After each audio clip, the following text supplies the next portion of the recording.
You're weak chasing respect you'll never earn. Loyalty is a leash, kindness a trap.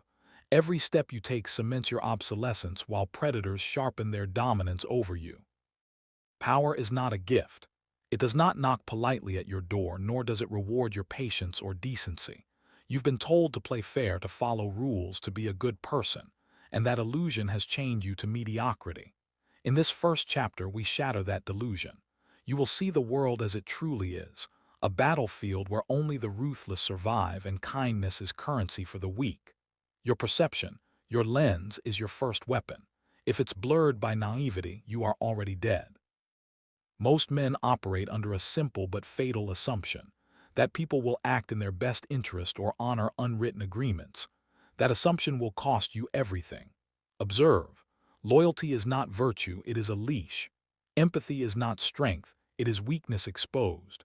Every handshake, every nod, every reassuring smile is either a test of your power or a setup for your obsolescence. Understanding this is the first step in reclaiming sovereignty. To frame your mind correctly, you must strip away all sentimental constructs. Consider the predator in nature. It does not plead, it calculates. It does not forgive, it neutralizes. Humans are no different. Every interaction is a vector of control. Every relationship is a potential battlefield. The weak cannot see it because they are intoxicated by the comfort of illusion. You must sober your mind and view reality with surgical precision. Ask yourself, who benefits if I do nothing? Who gains while I waste my energy maintaining balance? The answers are never comforting.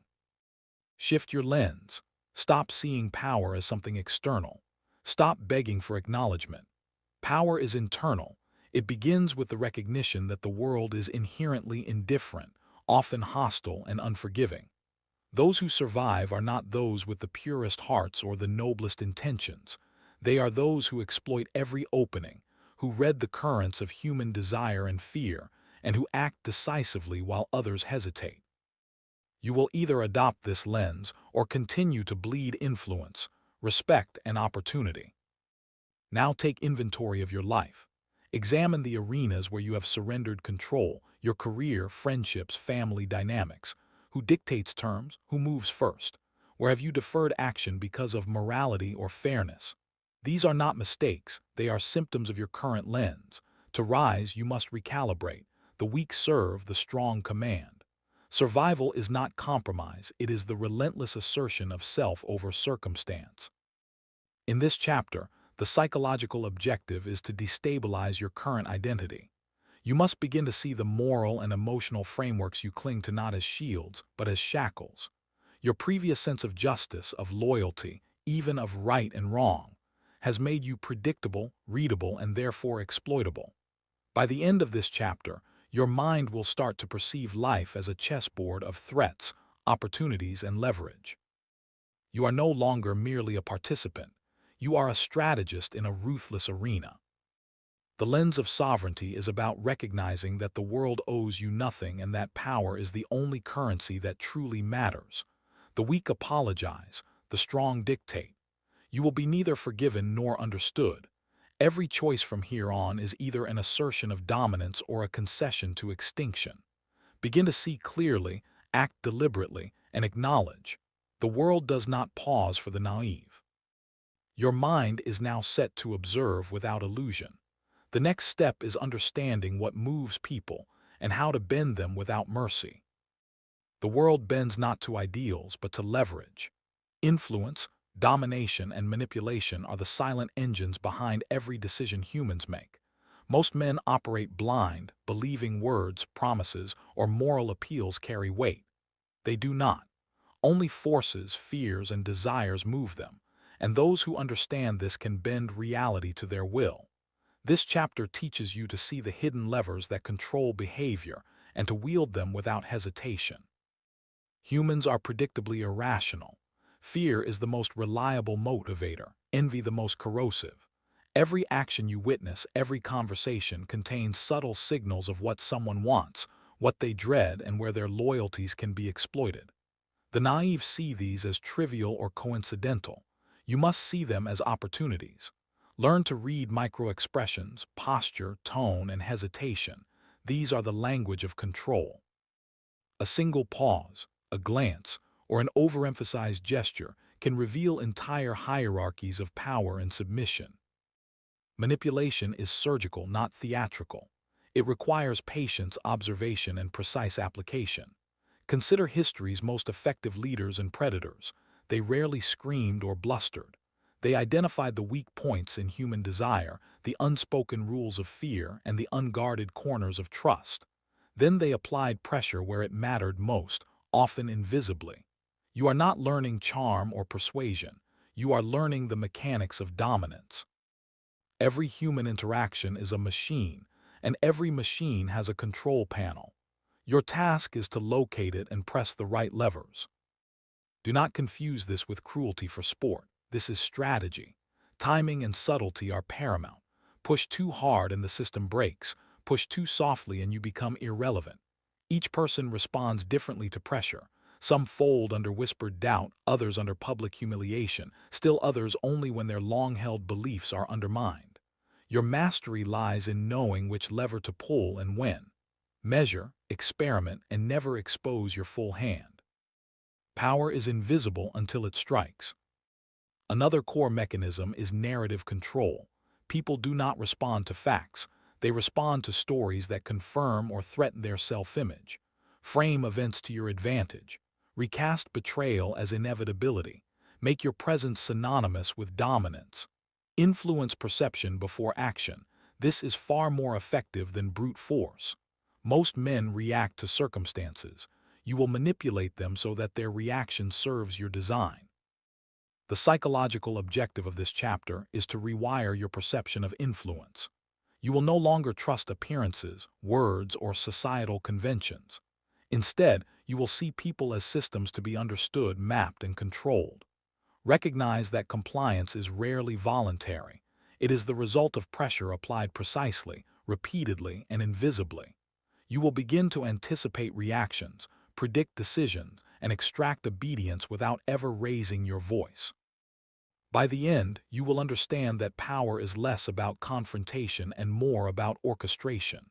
Fear, envy, desire, and narrative are your tools.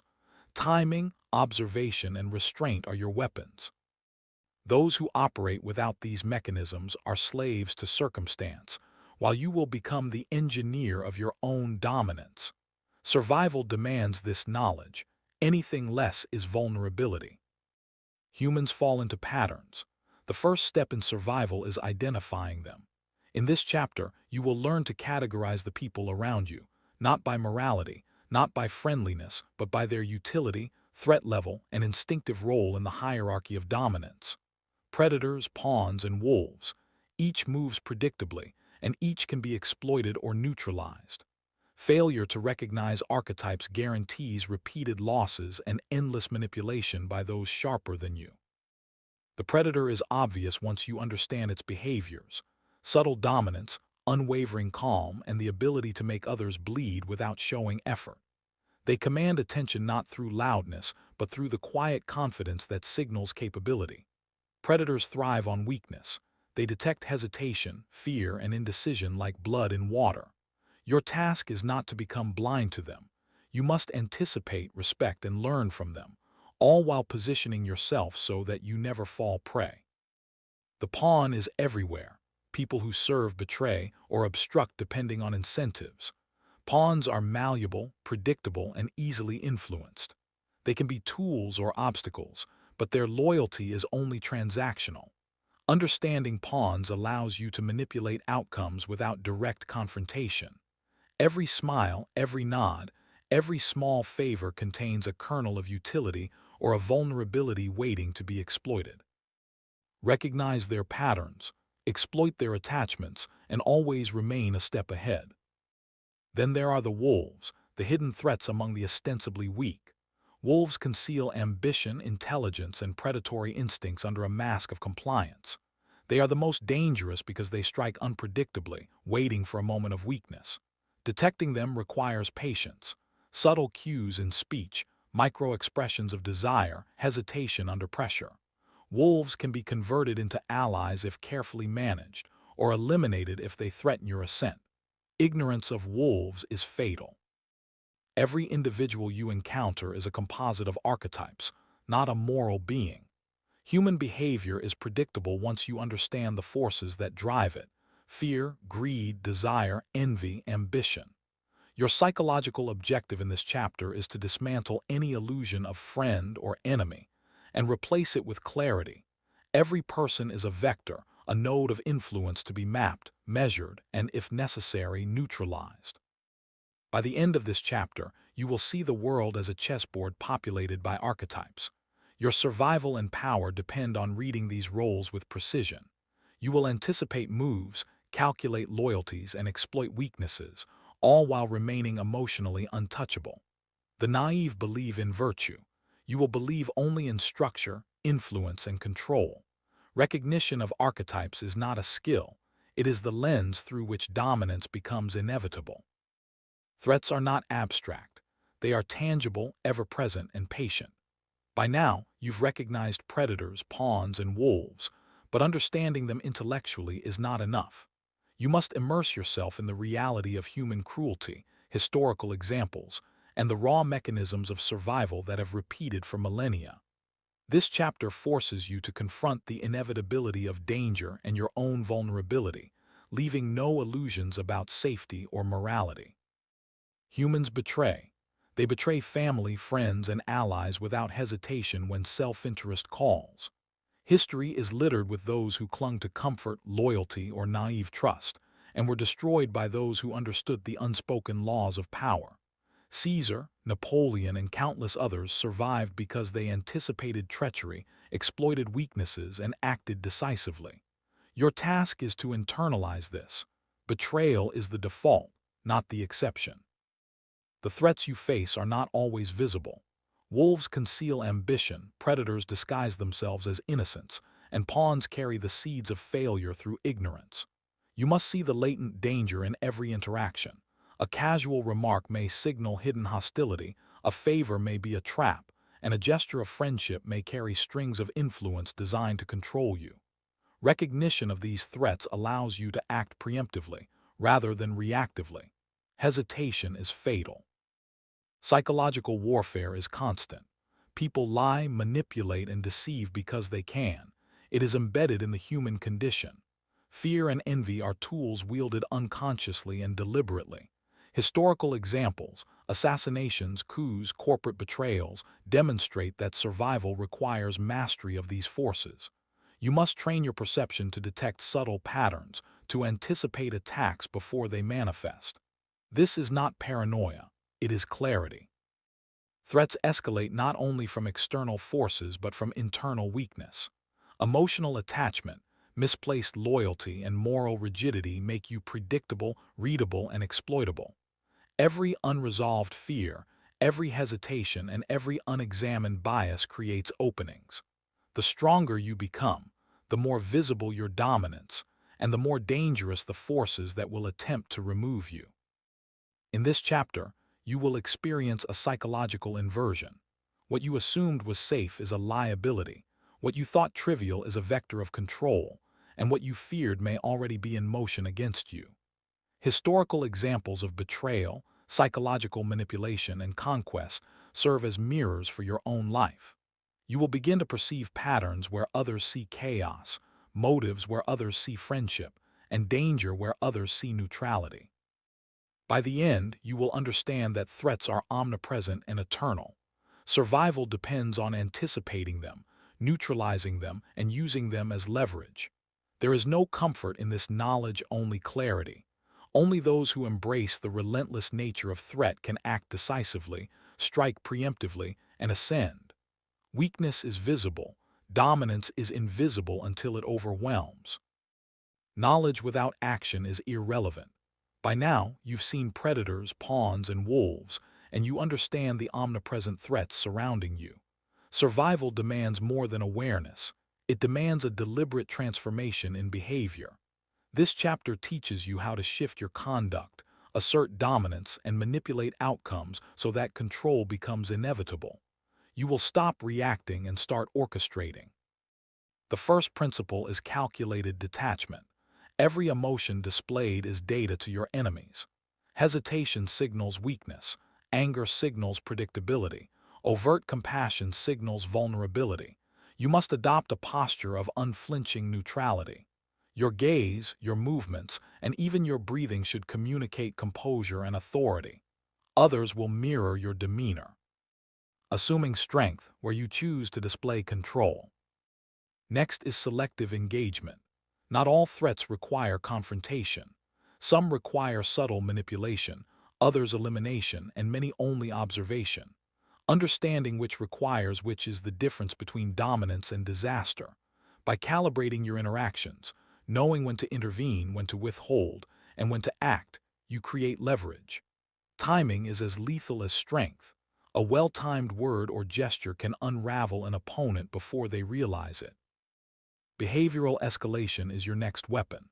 Small, controlled shifts in posture, speech, or action can signal authority, test loyalty, or provoke fear.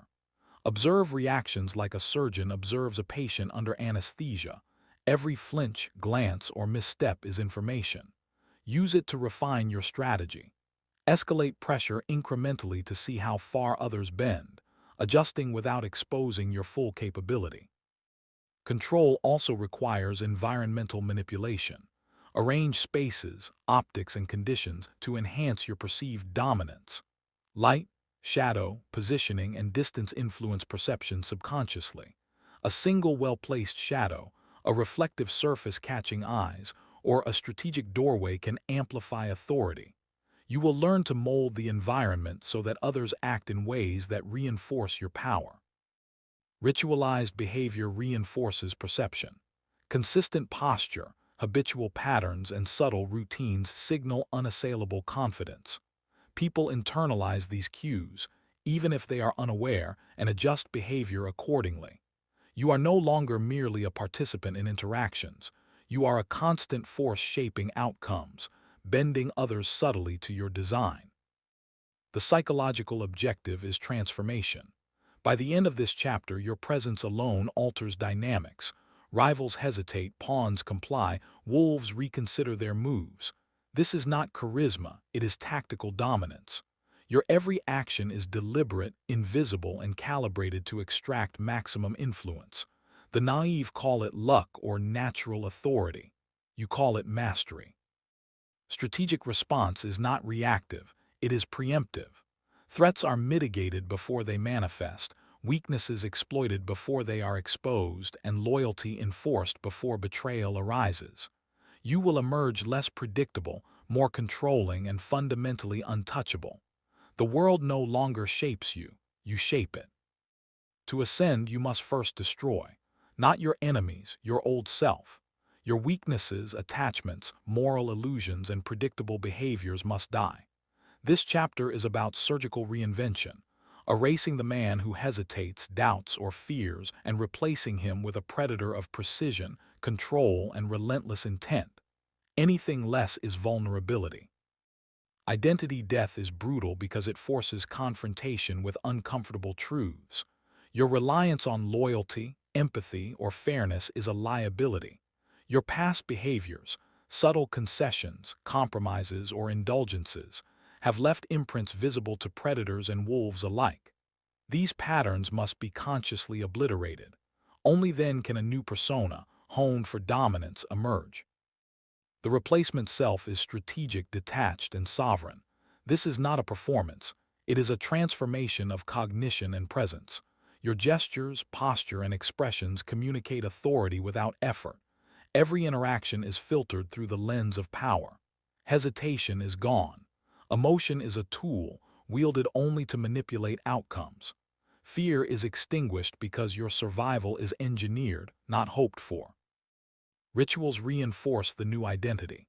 Small, repeated behaviors, precise walking patterns, consistent speech cadence, unwavering eye contact, signal dominance and unassailable composure.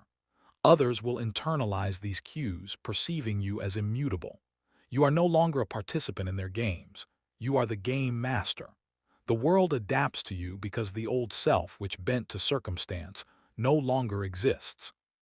Social and psychological recalibration is necessary. Relationships, alliances, and hierarchies are rebuilt around this new identity. Pawns bend, predators respect, and wolves hesitate. Your presence alone dictates terms. Threats are evaluated through calculation, not emotion. Vulnerabilities are eliminated before they manifest. Every move is premeditated, every interaction a test of leverage. The death of identity is relentless. Old loyalties, predictable reactions, and moral constraints must be sacrificed. The replacement is not just stronger, it is invisible until it strikes. It is quiet, patient, and unstoppable. You become the embodiment of strategic supremacy. Every decision, every gaze, every silence carefully calibrated for control. By the end of this chapter, you are no longer the man who once hoped, feared, or hesitated. You are sovereign. You command attention without display, manipulate outcomes without visible effort, and exist above the ebb and flow of lesser humans. Survival is automatic. Dominance is inevitable. Weakness has been surgically excised, leaving only precision, calm, and power. Everything you've learned, mechanisms, archetypes, threats, strategic response, and identity transformation, leads to this moment. You now possess knowledge most men never see, yet knowledge is useless without decisive action. This chapter is not about guidance or encouragement. It is a surgical warning. The world will test you relentlessly, and only those who act with ruthless precision survive. Do not expect allies. Pawns will betray when convenient. Wolves will circle, waiting for hesitation. Predators will challenge, probing for weaknesses you no longer have. This is reality. Survival and dominance are not rewards, they are claimed. You either execute with surgical efficiency or remain a casualty of your own inaction. The elite operate invisibly. Power is unseen until it strikes. The weak believe in chance, morality, or fairness. You now exist in the realm of inevitability. Every move you make must be deliberate, every gesture calculated, every silence weaponized. Hesitation is fatal, indulgence is weakness, mercy is irrelevant. This is your final warning. The transformation you have undertaken is irreversible. Old self, old loyalties, old moral illusions, eradicated. You are sovereign. Every interaction is a test of influence. Every shadow hides potential threats. Act now, or you will be dismantled by forces you already recognize. The elite call to action is simple. Claim your space in dominance. Observe silently, strike preemptively, manipulate subtly, and control relentlessly. Do not announce your power. Let it unfold like a predator closing in. The world is a chessboard, and every piece that moves without your calculation is a threat and an opportunity. Survival is no longer optional. Every weakness you once tolerated must be converted into leverage or destroyed. Your presence must dictate terms without effort. The man who hesitated, feared, or acted morally has no place here. Only precision, calm, and unassailable authority remain. By the end of this chapter, the viewer understands this cold truth. Power is not given, it is seized.